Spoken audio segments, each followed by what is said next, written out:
So this video is particularly for parents who already have students that have IEPs, and either they always have displayed unwanted behaviors, or they're maybe just starting to.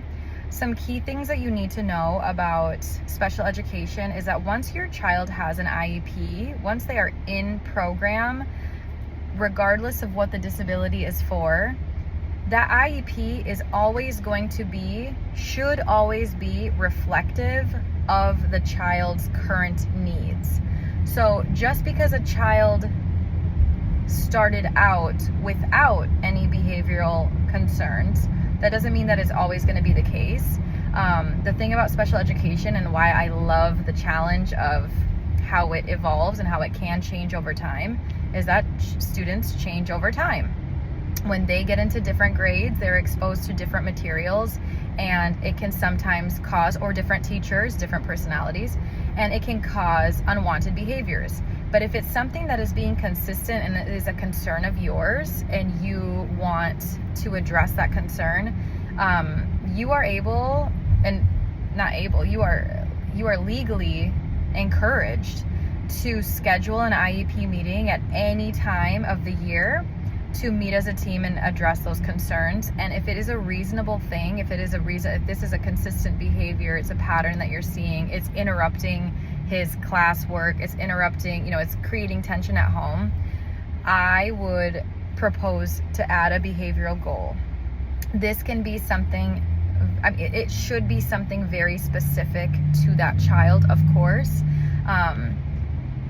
It can be like, an example just off the top of my head is like, okay, every morning Jessie has a really bad attitude and it's disrupting her first the first class of the day, which is math, and whatever. So the goal can literally be when Jessie is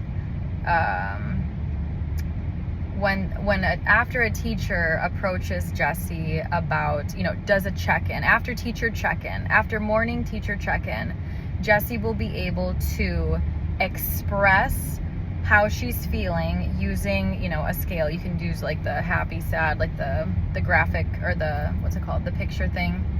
Jessie will be able to identify how she's feeling and give and share one positive goal that she has for the day, right? As measured by daily log or daily teacher checklist. So to me, like, you want it to be, you don't want just like a generic, way too often we're giving just like really generic IEP goals, even with behavior, and behavior should be specific, right? Like, sure, kids have patterns and to whatever, but like it should be very specific to Jessie. What is Jessie doing every single day? And then after however long, after a year, if Jessie's met that goal, then just delete the goal. She no longer here's all the data. Once we started checking in with her consistently, her behaviors lessened, they were less frequent, they lasted, her bad attitude or her like inability to join the work, shortened. She was able to join work again. That's another really great behavioral goal. If your child, is easily discouraged or is triggered by like negative redirection, you can literally track and encourage a quicker return to normal, a quicker return to the work. That's a great behavioral goal, because that's not about the work, it's about feeling discouraged or feeling triggered and feeling unhappy and withdrawn from a group activity. So what you'd be tracking and measuring and supporting and fostering is a quicker return to work by encouragement, by a water break, by a movement break, after a movement break, or when given the options, once Jessie is triggered, when given 3 options, Jessie will be able to choose an option that works best for her and return to her work within 5 minutes of trigger, and then within 2 minutes of the trigger, and then maybe within just 1 minute of the trigger. Maybe she just needs a quick check-in instead of a whole like, what do you want to do? How are we going to rejoin you back to the group? Like, those are really great things that are specific and will give us good data also in the future.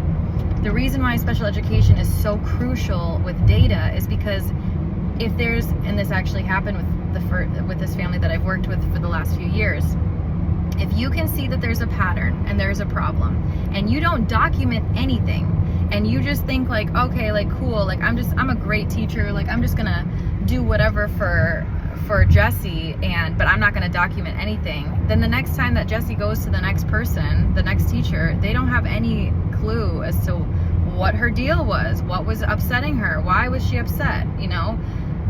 What strategies did you use to bring her back into the whole group?